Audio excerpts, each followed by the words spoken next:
Welcome, everyone, and thank you for joining us for the third webinar of the Carousel Care campaign. I'm Jenny Godwin, a neonatal perinatal fellow at Children's Mercy Hospital in Kansas City. My co-moderator is Dr. Allie Sloan. She's the TCAN Advocacy Chair. Hi, everybody. So on behalf of TCAN and our campaign leadership, thank you so much for joining us this afternoon. It is our pleasure to welcome you to our Carousel Care campaign event. It's a national advocacy campaign where we focus on the NICU family, how we can support the family and their well-being. So over the next year, our team will continue to build out the framework for how we as neonatal providers can care for our patients by ensuring the wellness of their entire family. We have brought together experts to educate us on a wide spectrum of topics as they relate to supporting families and their mental health during their experience, both prenatally and throughout their NICU stay, and also well beyond discharge. Our experts come from a wide variety of backgrounds in neonatology, psychiatry, psychology, and parents, the real experts who have lived this NICU experience. So before we begin, we want to remind you that there will be a survey for you to fill out at the end of our presentation. It is going to help us get to know who you are so we can better gauge how we can provide content that's helpful to you. I'm pleased to announce that as of today's webinar, through a joint partnership with the AAP and UT Southwestern, we're able to award CME credit for today's event. So we've got two surveys we'd like you to fill out. One tells us a little bit about yourself, and the second one will be sent to you via email in order to get your credit. So I want to remind everyone that today's session is going to be recorded. The recording will be available after the webinar at our campaign website. It takes us a little bit of time to get the edits in, right? So maybe not tomorrow, but look for it in the coming weeks and we will send you a link to your email when it's available. Once you've got it, feel free to share it. We look forward to spreading the message as we're going through it today. So again, thank you all for being here today. I'm really looking forward to a great session. Before we jump in, I'd like to take a moment to acknowledge that while we traditionally talk about NICU interventions for moms and dads, we know that families are built in a variety of ways. So we strive to use inclusive language in our discussion today. Our plan today is to introduce our planning committee and speakers, and then we'll review our goals and objectives for today's discussion. We'll open our session by hearing a poignant story from a NICU parent and advocate. We'll approach our discussion on disparities in NICU mental health by focusing on two key areas for consideration. First, we'll discuss factors prior to NICU encounter and within the NICU that contribute to disparities in mental health. This will be followed by our first panel discussion with our experts. Second, we'll present strategies for addressing the observed disparities, followed by a second panel discussion. And then finally, we'll wrap up the presentation with time for a few questions. So please submit your questions for our experts in the chat throughout the discussion. If there are questions that we don't get to due to time constraints, then we'll just ask our experts to post responses on the campaign website for your review later on. So I'd like to start by introducing our planning committee. As I mentioned, I'm Jenny Godwin. I'm a fellow at Children's Mercy in Kansas City. My co-moderator is Allie Sloan. She's a neonatologist and assistant professor at the University of Kentucky in Lexington. To develop this content, we've been working with Dr. Emily Echeverria, an assistant professor of clinical pediatrics at Cornell in New York, Doctors Catherine Bean and Tanya Branch, who are both neonatal perinatal fellows at Northwestern in Chicago, Dr. Emily Miller, an assistant professor of neonatology at Cincinnati Children's in Ohio, Dr. Katie Hogue, a neonatologist and developmental behavioral fellow at UT Southwestern in Dallas, and Dr. Ann Blake, a neonatologist in Austin, Texas. So I'm happy to begin our introductions. So Dr. Joachim Profit graduated from University of Freiburg Medical School in Germany and completed his neonatology, public health, and health services research training at Harvard. Since 2013, he's been on faculty at Stanford and is currently Associate Professor of Pediatrics, as well as Chief Quality Officer of the California Perinatal Quality Care Collaborative. Dr. Proffitt's research focuses on the optimization of quality neonatal perinatal healthcare delivery. For over a decade, his research has received continuous funding from the NIH and other federal, foundation, and intramural sources. He has served on various national scientific and professional organizations, including the National Academy of Sciences and the National Institute of Health. Next slide. Dr. Cynthia Rogers is a professor of psychiatry and pediatrics at Washington University. Dr. Rogers directs the Washington University Perinatal Behavioral Health Service, serving women with psychiatric and substance use disorders. She oversees a multidisciplinary team of social workers, therapists, and psychiatrists who treat families from the NICU, CICU, and OBGYN inpatient and outpatient units. She leads the NICU Behavioral Health Clinic, a teaching consultation clinic for formerly preterm children with early developmental and social emotional delays. She also co-directs the Washington University Neonatal Development Research Group, a multidisciplinary lab with members who specialize in psychiatry, neurology, psychology, neonatology, and radiology. Dr. Rogers serves as the PI of multiple NIMH and NIDA-funded longitudinal research studies. She also serves as Associate Director for the Center for the Study of Race, Ethnicity, and Equity. Dr. Tiffany Willis is an associate professor at the University of Missouri in Kansas City. She serves as the neonatal psychologist at Children's Mercy Hospital in Kansas City. She works with the Fetal Health Center, the NICU, and the Neonatal Follow-Up Clinic. Dr. Willis' clinical interests include attachment and bonding, trauma, infant mental health, perinatal mental health, and minority and underserved populations. Dr. Willis' research interests include the impact of psychosocial support for parents on the well-being of their baby and the power of attachment on the developing brain. Dr. Willis was recently selected to join the prestigious Black Achievers Society and was recognized last month as one of 5 Consensus KC Civility Award winners for her commitment to the community. Kimberly Novad is the founder and executive director of Saul's Light Foundation, a New Orleans-based nonprofit organization dedicated to addressing the unique social emotional needs of Louisiana's NICU and bereaved families. As an equitable healthcare advocate and birth doula, Kimberly is most passionate about maternal mental health issues, prematurity, and infant loss in the Black community. After experiencing all 3, she knows that the most impactful thing we can do after loss is to lead a meaningful life. In 2020, she was appointed by the Louisiana governor to the Healthy Moms, Healthy Babies Advisory Council. She's a graduate of Xavier University in Louisiana and received a master's degree from Troy University.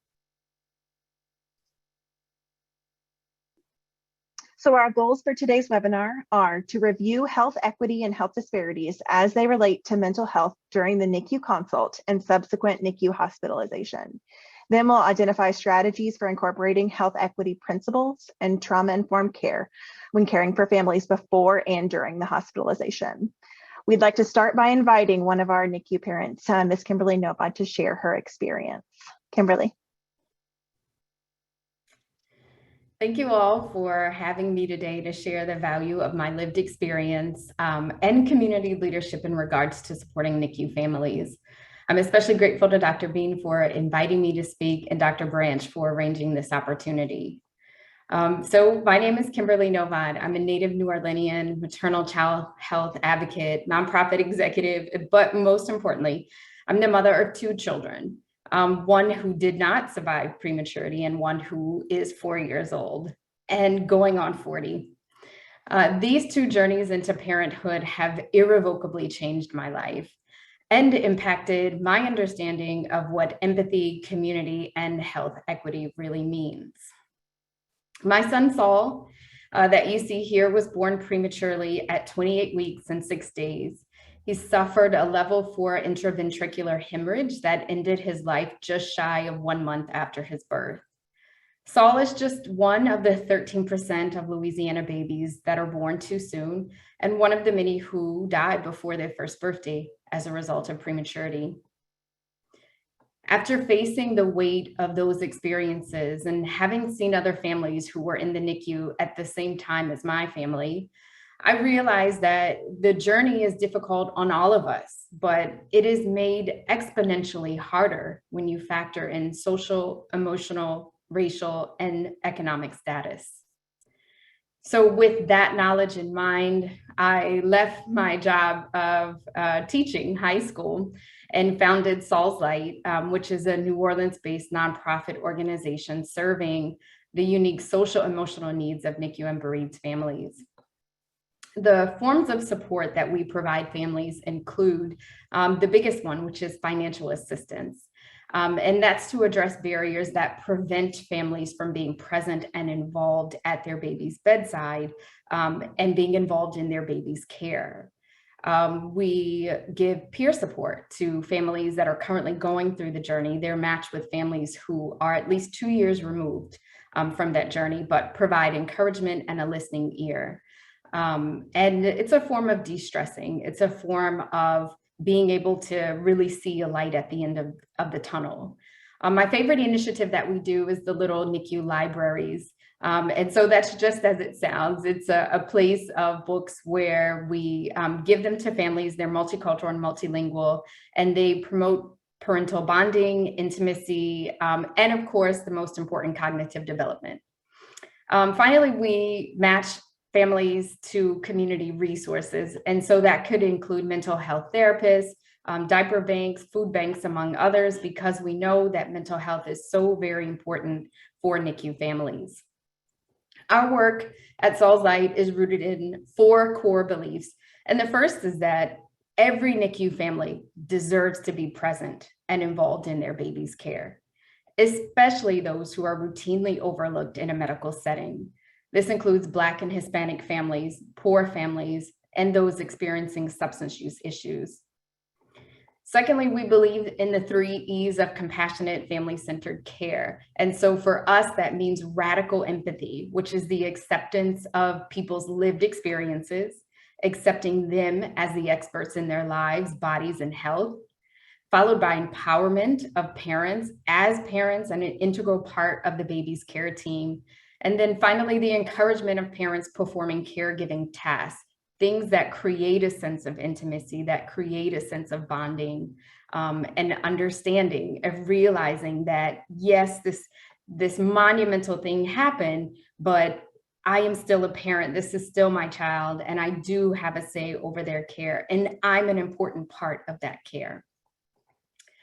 Next at Saul's Light, we believe that healthcare professionals are committed to saving lives and maintaining the health and safety of all patient families. Full stop. There's no argument there. But we also recognize that in spite of this, disparities persist, and that's due to implicit bias and systemic racism, something that we really must change. It's about seeking justice, spreading hope, and radiating light for us. Saul's Light also believes that the first step to making lasting equitable change in medicine is through the creation of sustainable partnerships between hospitals, patient families, and the communities that they serve. It's a lot to be able to overcome the history of conflict, right, between people and institutions. And I think the best way for us to be able to change things around and put a dent in those statistics regarding birth outcomes is really to get involved with the families who come through the hospital doors. Now, Saul's Light's latest victories I want to share with you. We advocated for a citywide recognition of NICU Awareness Month. We established a scholarship for future neonatologists representing historically marginalized communities who intend to practice in Louisiana. I'm so excited about this. Starting in 2022, we successfully advocated for a new $2,000 tax credit for Louisiana families who experience stillbirth. Now, in closing, I can tell you that the grief of losing my first child pushed me into a mental health crisis. And that's why I'm so very happy to see, today that you all are really sort of centering that experience. I went through it all, including a PTSD diagnosis. depression and anxiety. But I can tell you that it was in coping with the new normal of recognizing that I am still a mom, even though I don't have a baby that you can see, and that there is still a way for me to continue the connection with my child. I was able to see that the most meaningful thing that I could do to heal was to honor my son Saul's memory, but also to help others on similar journeys. There are parents in your NICU right now who are ready to be change agents, and they just need your help in making it happen. Thank you. Thank you so much. Thanks for taking the time to share your experience and for being open and vulnerable with us, Kimberly. Thanks for the difference that you're making through Saul's life. And that's a powerful way to start off the rest of our webinar. So to our viewers, out of respect for Kimberly's family and their privacy, please don't share the details of her story outside of today's webinar. Next, we'll review the factors that contribute to disparities in mental health before families even start their NICU encounter. The disparities in mental health arrive from various factors. Most importantly, the social determinants of health and adverse childhood experiences, or ACEs. The social determinants of health are the conditions in which a person is born, grows, works, and dies. People of low socioeconomic status and from racial minorities are often exposed to cases of interpersonal as well as systemic racism, which plays a significant role in poor mental health and physical health outcomes. ACEs include abuse, neglect, and household dysfunction. So bringing this back to mental health in the NICU, one disparity we see in mothers of NICU patients is increased rates of postpartum depression in women who have higher levels of adverse childhood events. There are a number of strategies that have been researched to mitigate these factors. We will discuss the different ways to do this later on in the webinar. These include incorporating equitable care and trauma-informed care into medical practice, as well as screening and addressing concerns that arise in various realms of the social determinants of health when patients interface with the medical system. A number of factors related to the NICU consult and subsequent hospitalization may have an impact on families' mental health. Research has shown disparities in the way families from different backgrounds are counseled during the NICU consult. Specifically, a study from the Journal of Pediatrics that was published just a few years ago in 2018 revealed implicit physician bias towards socioeconomic status affects the way physicians approach peri-viability counseling. Another study from 2017 showed that race and education also impacted the way NICU providers counseled the families. Different counseling and treatment of families can erode patients' trust in the healthcare system and impact the care they receive, the care they seek, their adherence to treatment, their self-reported health, and their medical outcomes. This chart displays three major categories of suboptimal care that lead to disparate treatment in the NICU, impacting mental health. Neglectful care means paying less attention to certain families. This is usually due to time or resource constraints, and it results in parents feeling isolated. A common example is not regularly updating a non-English speaking family because of the need to use a translator. This scenario often leads to the family not fully understanding what is going on with their baby and leaves them questioning the medical team's decisions. Judgmental care occurs when staff evaluate families' moral status based on factors such as race or ethnicity, socioeconomic status, or history of drug use. And this leads to families spending less time in the unit with their babies.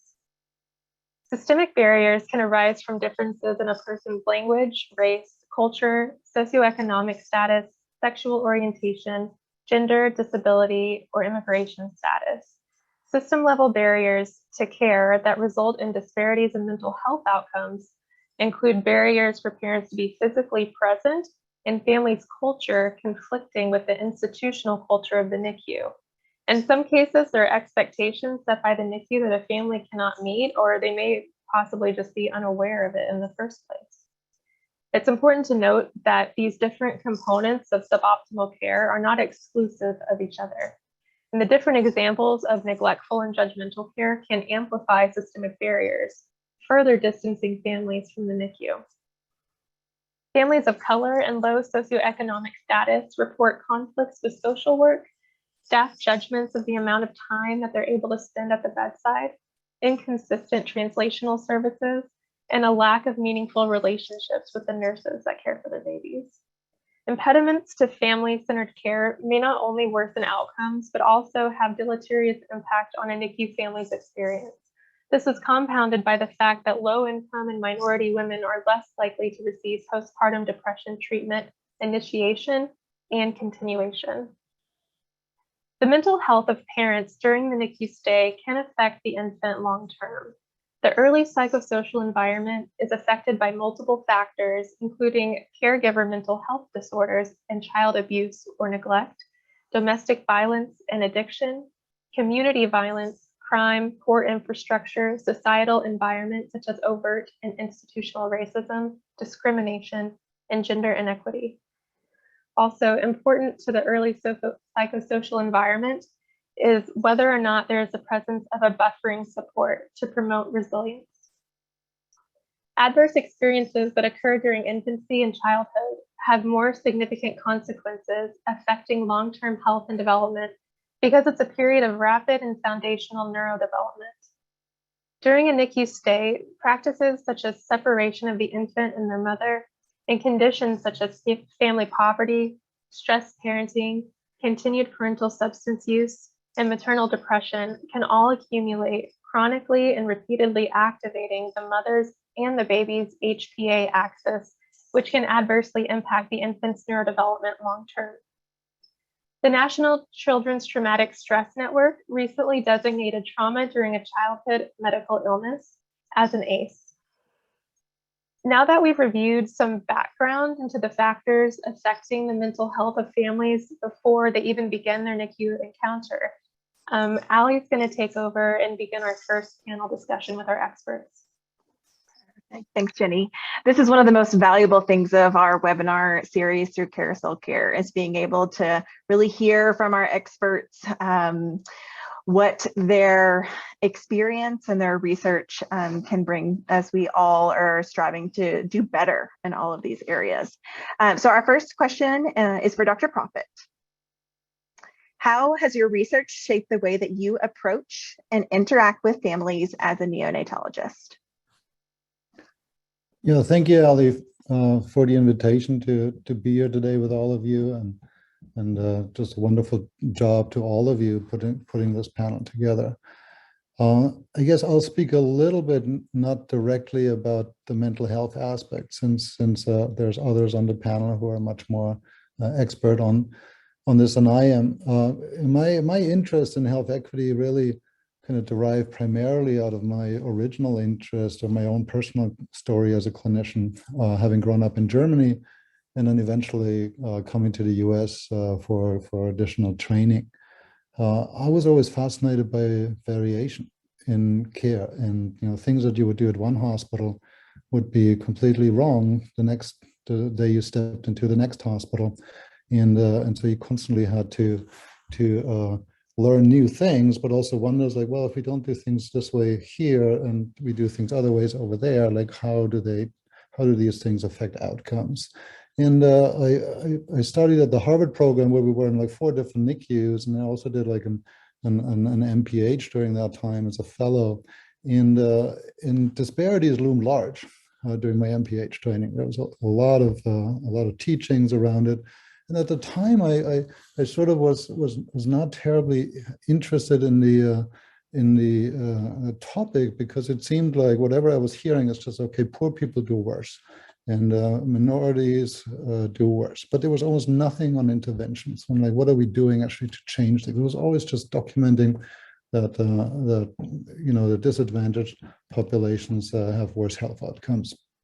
And I was kind of wondering over time, though, like, well, is there something that we're doing as neonatologists, neonatal fellows, that was actually affecting these things? So Vincent Smith, who was one of my co-fellows in Boston, who was Black, I talked to him and I said, like, Vincent, like, I just don't know if I see it. Like, we go around, we go from bedside to bedside, and we just make a plan, And, we talk about the ventilator and all these things. And it's like, I don't really know where we're contributing to disparities. And he just told me, it's like, look, if you're not seeing it, you're not looking hard enough. You're not looking at things like what kind of a nurse is assigned to this family. Is this really the best, who gets the best nurses in the unit, and how are we assigning shifts, and how we're making decisions around who is resuscitated and who's not resuscitated. There's all kinds of these biases that are present, but they're not really surfaced. And so you don't see them easily, you have to dig deeper. So became more interested in this general topic, and also saw disparities, and maybe as a driver of variation also in my role through the CPQCC in California, trying to improve quality of care sort of for everybody, and health equity could be a significant driver of variation that was really standing in the way. And so when we looked, we really found lots of disparities across the state, and the state is actually doing quite well overall. Mostly there's sort of two streams, right? Like either these underrepresented minorities are segregated into worse performing hospitals, and this is kind of why their health outcomes tend to be worse. And the performance of the hospital is influenced not just because they don't try to do well, but they're like heavily under-resourced, typically those hospitals, right? So they don't have as much ability to maybe perform as well.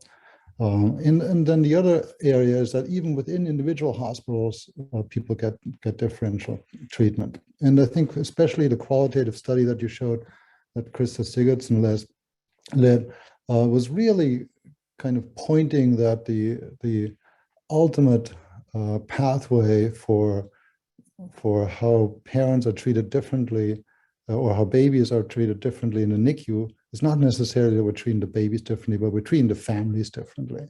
And so family-centered care really has to be at the forefront of the things we do if we want to affect disparities. And that is true for mental health as well as for other areas. The other thing that influenced me was my participation in QI efforts with the Vermont Oxford Network, which really early on already has been, and for a long time has been focused on family-centered care as really a very important strategies, and many families providing impact sort of at the time for things like language-related things like, oh, wimpy white boy, or micro-preemie, or we're visitors, like all of these things that we used to say like constantly in the NICU, or at least hear people say that are really offensive to many parents. And so noticing these things, I think has also kind of changed the way that I approach parents. So for me personally, I try to set a tone in my team, parents, that parents are an intricate part of the team. They're not just there to visit their babies, they're part of the care team. We need to meet them wherever they are.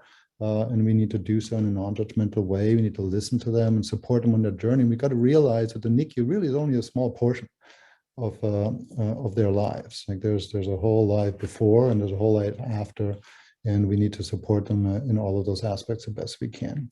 I do have like two little tidbits that I really like in terms of family-centered care that I just wanted to share.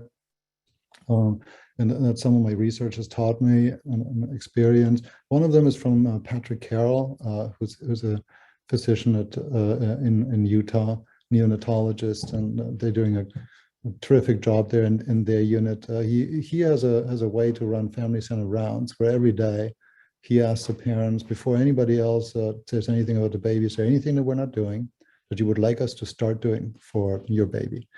And the other thing he asks, is there anything we're doing that you would like us to stop doing? So I think, that really kind of centers the family in a nice way. And I've been trying to do this in my own practice. The other thing is I keep a checklist for all, and when I'm on service, I really want to make sure that I communicate with all the families. And there's some of them that can be at the bedside, and that's typically the easy way to do. But then, like many underrepresented families cannot.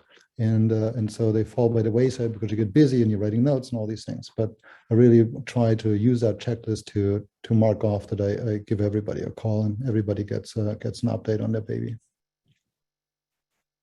And I think that Yeah, I think that's really helpful, and something that a mentor also shared with me, Dr. Prophet, about making sure, being intentional about this communication. I love that idea of a checklist.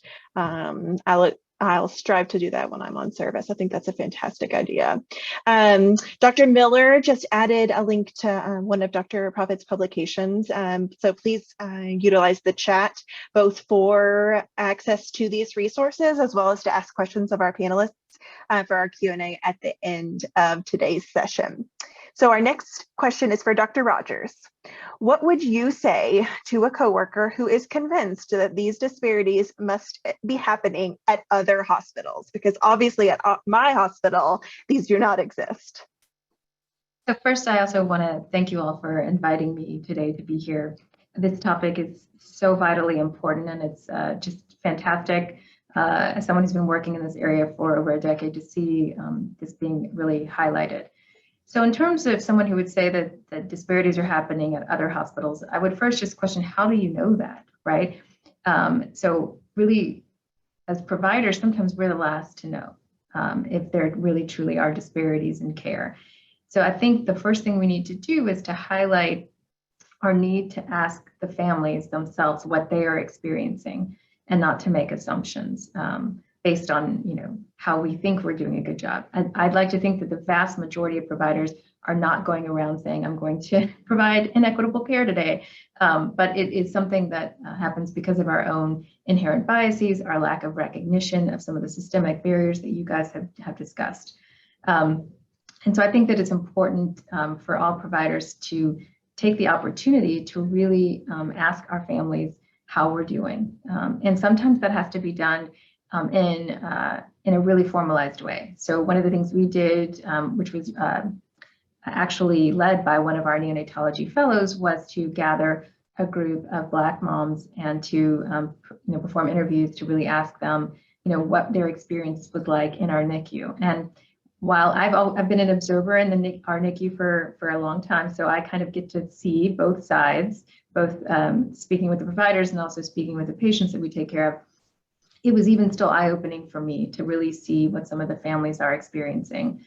Some we knew, some we didn't. So I think asking the families is really important. So using qualitative data, but then using quantitative data to really assess the differential outcomes within your own hospital.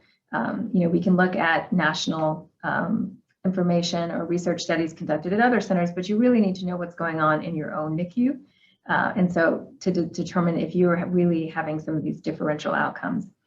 We want to change hearts and minds for sure, but we also need to make sure that if we can't do that, we're certainly at least delivering the best care and equitable care to everyone that we can. Thank you, Dr. Rogers. Dr. Willis, do you have an example of how we can use research to ensure more equitable care? Absolutely. And I just want to echo what Dr. Prophet and Dr. Rogers said. I'm really excited to be here and to be talking about mental health to medical professionals, because we know that, our overall well-being and our mental health is all integrated. So yeah, I have a really great example. I think that using research to impact change is really important. I'm actually a part of a study that we did at our hospital where we were looking at developmental outcomes for NICU babies at 24 months based on whether they received an early trach, late trach, or no trach. And one of the unintended discoveries from our research is that we didn't have any babies of color in our early trach group. And so that wasn't representative of our population. And so we started to kind of wonder what could be going on with this data. Is it possible that there is differential treatment that is given when it comes to giving trachs to white babies? And so we really saw this as an opportunity, and I really think it's important to pay attention to the data when we're doing research and to believe what the numbers suggest to us and really start to ask ourselves, what are the opportunities? And I think in our particular research group, the initial thought by some of our investigators were like, oh no, we are not giving preferential treatment to certain races of babies, we are fair, and so it was a dismissing of the data. But when we do that, we miss out on an opportunity that perhaps there is some unconscious bias that's playing itself out in how we are delivering care that maybe is disadvantaging certain races of babies. And of course, as you might assume, babies in the early trait group had the best developmental outcomes at 24 months. And so that's one way that if we use data and look at the numbers, we can impact health disparities in a really significant way, because we want all of our babies to be doing well developmentally at 24 months. And if there's something that we're doing or not doing in the NICU early on that is impacting that, it is a real opportunity. And so using our data responsibly to affect change in our unit, and then also making sure that we're very intentional about recruitment for participants in research studies so that we can generalize that data. You know, if there are no babies of color in the early trait group, it's really hard to then generalize the information that we find to babies who are of Indigenous background or Hispanic or Black.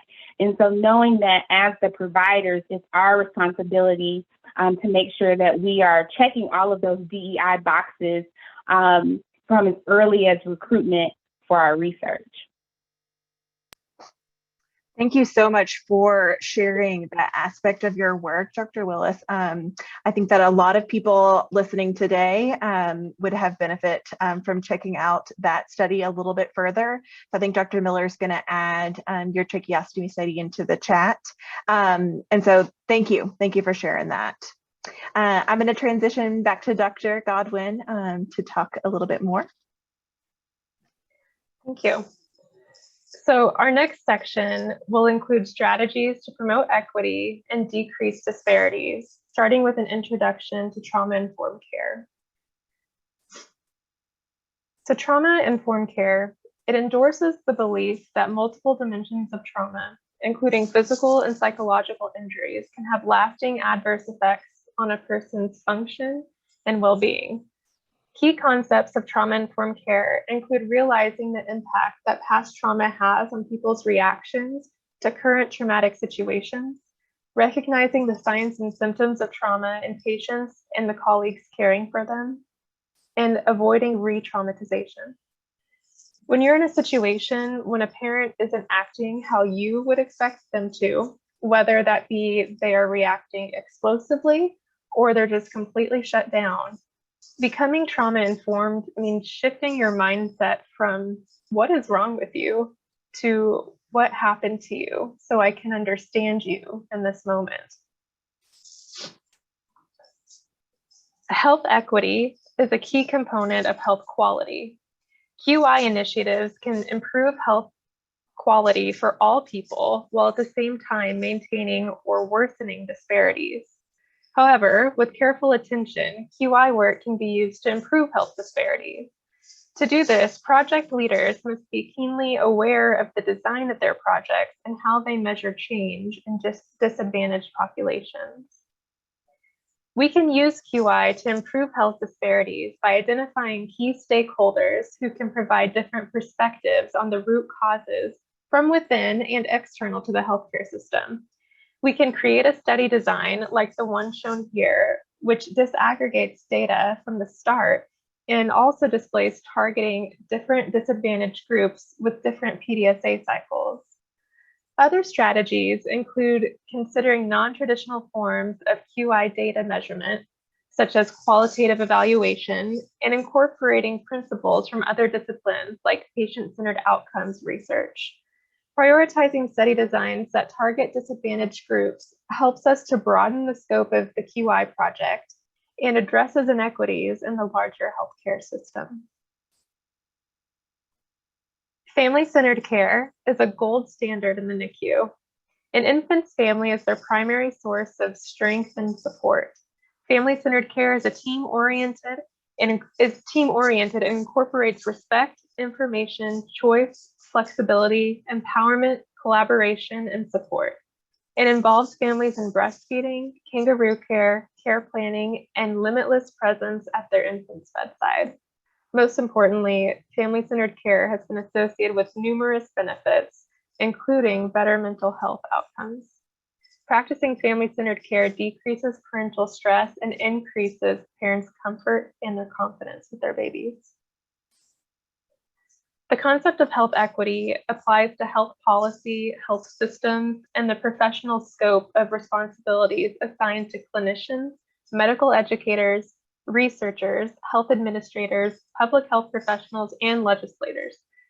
Academic physicians have the opportunity to amplify the impact of the work being done to understand disparities by teaching their trainees, such as students, residents, or fellows, and inspiring them to address health equity.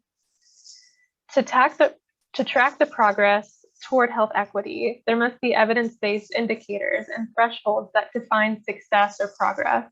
The Healthy People 2020 initiative has led the way by establishing national objectives for health indicators, such as childhood immunization rates and tobacco use, encouraging the collection of data on indicator rates across population subgroups to track health disparities, and by defining health equity as one of its overarching goals.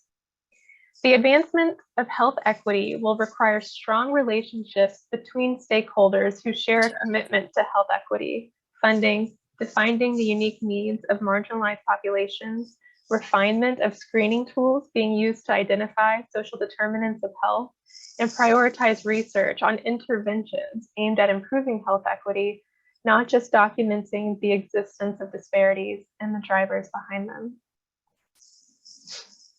And this brings us to our final panel discussion. So I'll turn it back over to Allie and our experts. Thank you. Okay, so our first question is for Dr. Prophet again. What role can we play in preventing and correcting these disparities in order to promote equity? If you could talk about the personal, the NICU scope, as well as the national level.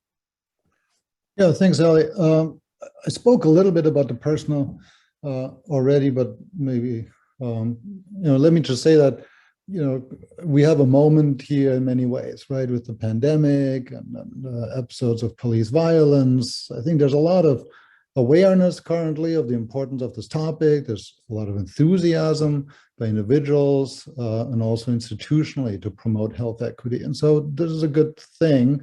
And we should use this kind of time period that we're given, because a news cycle is fast, and likely other things may kind of come into play in the future unless we kind of keep the candle burning here. So you can of course change your own personal behavior, but you can maybe more importantly is to think about how can you impact the way that work is being done in your unit. You can join collaborative efforts, maybe statewide collaborative or small network collaborative efforts, or even national efforts in advocacy like you're doing at TCAN. So being part of any of these is really a great way. To think like there's a lot of different ways that people have written about. I wanted to mention Erica Edwards and Jeff Horbar's paper in Pediatrics Perspectives. I think it was just this year that listed about 71 approaches, different approaches to address health disparities and promote follow through with families beyond the NICU stay. These interventions can address structural inequalities as well as those at the NICU level. It's important to me just get started with something. We often don't know what is going to be the right way to do things, and especially in this field, there hasn't been a whole lot of experimentation. And so, it's like we can try things. We can set up health equity groups. You can work with your collaborative. At CPQCC, we have a health equity task force now, and then Vermont Oxford is also featuring health equity as a very prominent topic. So there's ways to get engaged on multiple levels. So start something or join an effort if you don't want to necessarily lead something. Would be sort of my first recommendation. Just do it. But if you do it, I think we still need rigorous evaluation of what we're doing, because we are learning. It's a relatively open field. And it's important to really prioritize the things that work. over those that may not. And so I can see I see two major streams of interventions, and I might be saying something a little bit provocative here in the next in my next point. The two major streams are adaptive change and technical change. So you can either essentially through adaptive change, you can change people's hearts and minds and educate them to become sort of, more open human beings, or you can focus on the work and kind of technically ensure that everybody gets the best care that they deserve. So currently, I think there's a lot of emphasis on the adaptive change, a lot of training, which is important. A lot of anti-bias, anti-racism training certainly is justified. But there's a lot of prior research and experience with things like cultural competence that suggests that training, so by itself, is not all that useful. It's good for the individual. They typically perform better after the training than before, and they've learned something, but it doesn't necessarily affect the patient outcomes. And so that is sort of the critical key to me, at least, where we want to end up. We want to affect patient outcomes. On the other hand, there's a lot of information and data from the quality improvement literature that also actually reduces racial ethnic disparities, even when it doesn't intend to do so. And so, this sort of technical change, just ensuring that everybody kind of does the right thing, is actually could be quite powerful. And so we need to find the right balance between these. Obviously, you do want to educate as an important part of the mix, but maybe I'm feeling like a little bit we're kind of just going down too much of the education part, and we need to focus on how we actually get things done. And so I would encourage folks to try to get things done and measure that and publish it so that others can learn. Yeah, I agree. I'll put a small plug for those of you who are listening who are neonatal fellows and early career neonatologists about TCAN's work in this area. So feel free to send us a message in the chat if you want to get connected with some of these work groups. So Dr. Rogers, do you have any additional recommendations to what Dr. Prophet's already shared?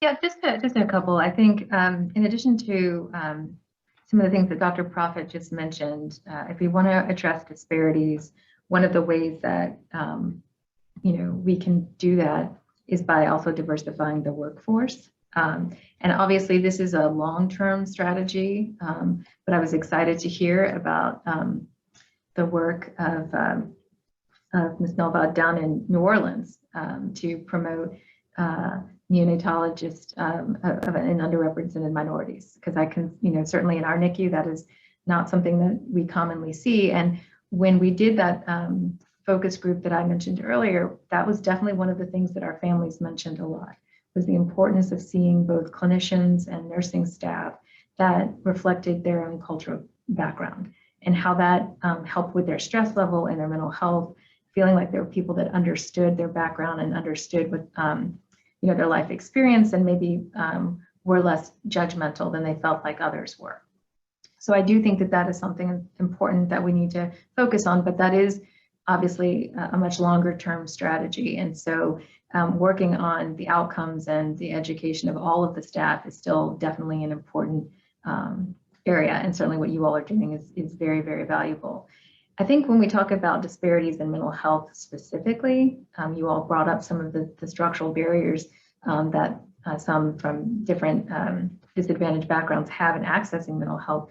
That is where some of the hospital systems can step in and be really helpful, whether it's the program that we have at our hospital or in St. Louis, or that Dr. Willis has in Kansas City, and certainly others around the country. Having hospitals that are willing to provide financial support to enable mental health care specifically for NICU families, regardless of insurance status, is really important and can really help us decrease some of the barriers that we see specifically in mental health.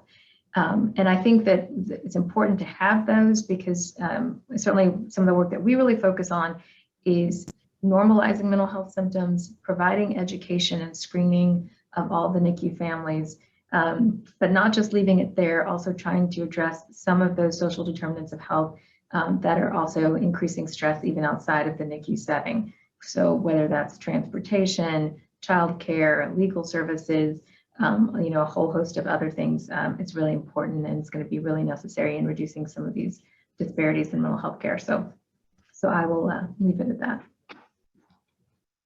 I appreciate your thoughts. So Dr. Willis, we're running short on time, but we got a lot we want to cover in these last couple minutes.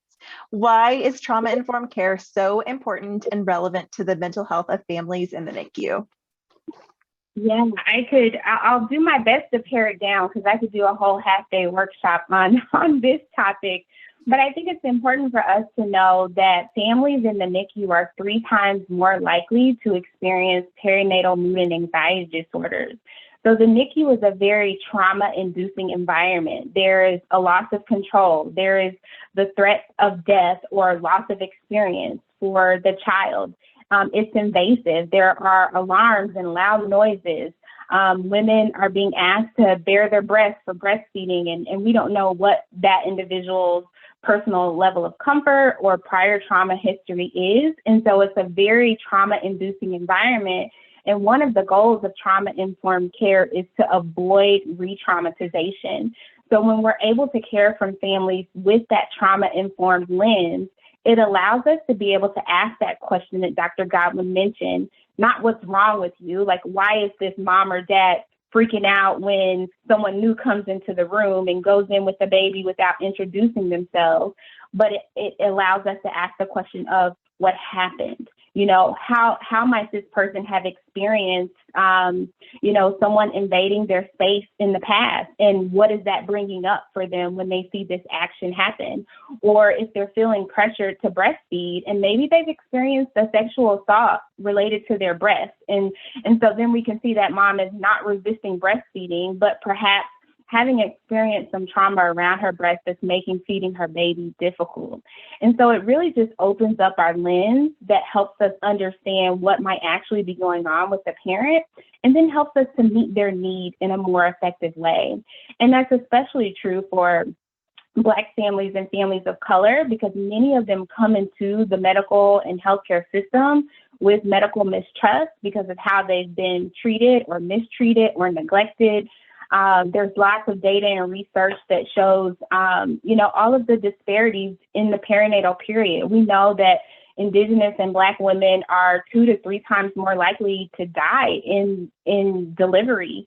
And we also know that Black babies have the highest rate of infant mortality. And so families of color in particular are coming into the NICU situation with their own trauma around racism, around mistreatment in the healthcare system, and then the trauma of the NICU altogether. And so all of that gets layered, and it can be really impactful.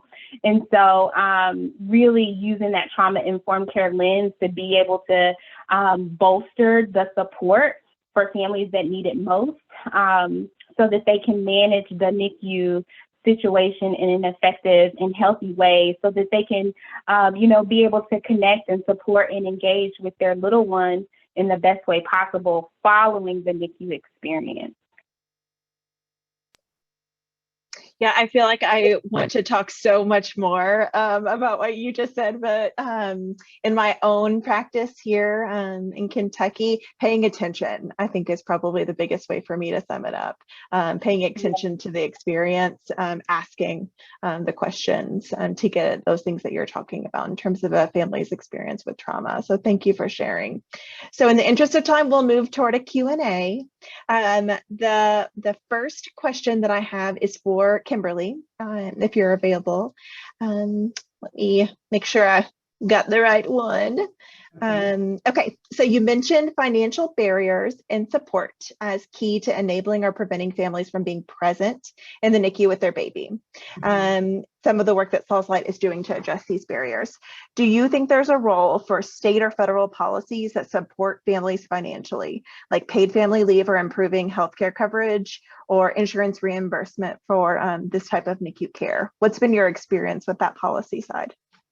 Yeah, I think absolutely. You know, I think too, to really try to look at these situations individually is really disingenuous of accepting how all of these things are related and how one thing impacts or leads to another.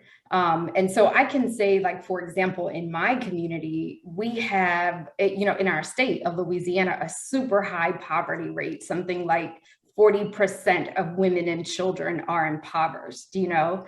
And whose responsibility is that? It is the responsibility of our government to provide for the least of us.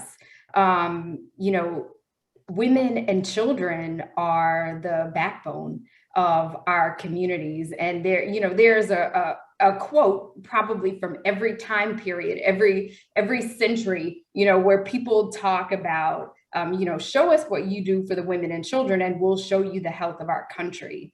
I think that, you know, the law that we advocated for, Act 467, which establishes a $2,000 tax credit, we encountered some pushback on that law. People said we should not give people money just because their babies die, but they're completely misunderstanding the point of the law.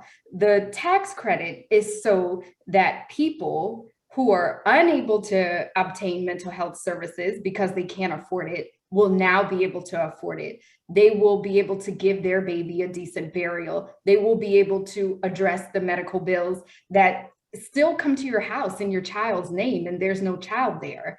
And you know, even considering that really is a privilege, because you have to wait about 15 months to get that tax credit back. And so really what we wanted to do with that is just make a promise to the families of our community, the families in Louisiana, to say, you're not alone in your grief. And there's somebody that cares about you. It's not just Saul's Light, it's the people of Louisiana. We're saying that this is a universal experience, a human experience. And our community is responsible for your health, your overall health and wellness, and mental health is a big part of that. Great. Thank you so much for sharing. One brief comment from Dr. Prophet. You had mentioned a communication checklist, and many providers see insufficient time in the day as a barrier to incorporating this communication strategy. What practical approaches have you used to make sure that you personally can make this happen? Yeah, I mean, I give it a try. Sometimes if it's too busy, you may not get to everybody every day, but I just chart down the patient's names really just on a piece of paper, and I just put a check mark behind each parent that I've spoken to on rounds, and then I can see who I haven't spoken to. And if you just divide it up over the days, you can kind of see who you've spoken to and who have not. So ideally, I'd love to get to everybody every day. Sometimes that doesn't work. So, you do your best. Yeah, but paying attention to it and being intentional about it. Yeah, right. I hear you. Like there's obviously the NICU is a busy place sometimes, and other things take precedence. But this is an important piece, I think. Yeah. It gets more difficult with if you don't speak a language that the patient speaks. So then in that case, I try to be even more intentional, at least a couple of times during the week, just to get a translator. Mm-hmm. But try to learn Spanish if you can. There you go. So I think that's an important thing that probably should be taught, in my opinion, anywhere from school on to maybe through medical school. We really, like in California, it's like 45% of our population is Hispanic, something like that. So it's time that we speak that language at least. I appreciate it. Okay, I'll pass it over to Dr. Godwin to close us out. So, well, thank you, everyone. Thank you, Dr. Sloan. Thank you for all of our experts, Dr. Prophet, Dr. Rogers, Dr. Willis. Thank you, Kimberly, for all joining us today and sharing your expertise on these essential topics. So as we wrap up, I just want to emphasize a few of our take-home points from today's discussions. The social determinants of health and ACEs contribute to disparities in mental health before families even encounter the NICU. 3 major categories of suboptimal care that can impact mental health of families in the NICU include neglectful care, judgmental care, and systemic barriers. Strategies used to mitigate disparities in mental health include trauma-informed care, family-centered care, and equitable care. All right, team. I'll offer my gratitude to everyone as well. I want to ask that the participants who are still with us at a few minutes after the hour would consider sharing their video so that we can take a screenshot of the group after I go through this final slide. So please visit our TCAN website, aap.org/TCAN, for more campaign information. And please use this QR code here. You can go ahead and register for our next webinar, which will be held on January 5th. Same time, similar place, but register here so that you can get the link to join us that day. We'll also put it in the chat here momentarily.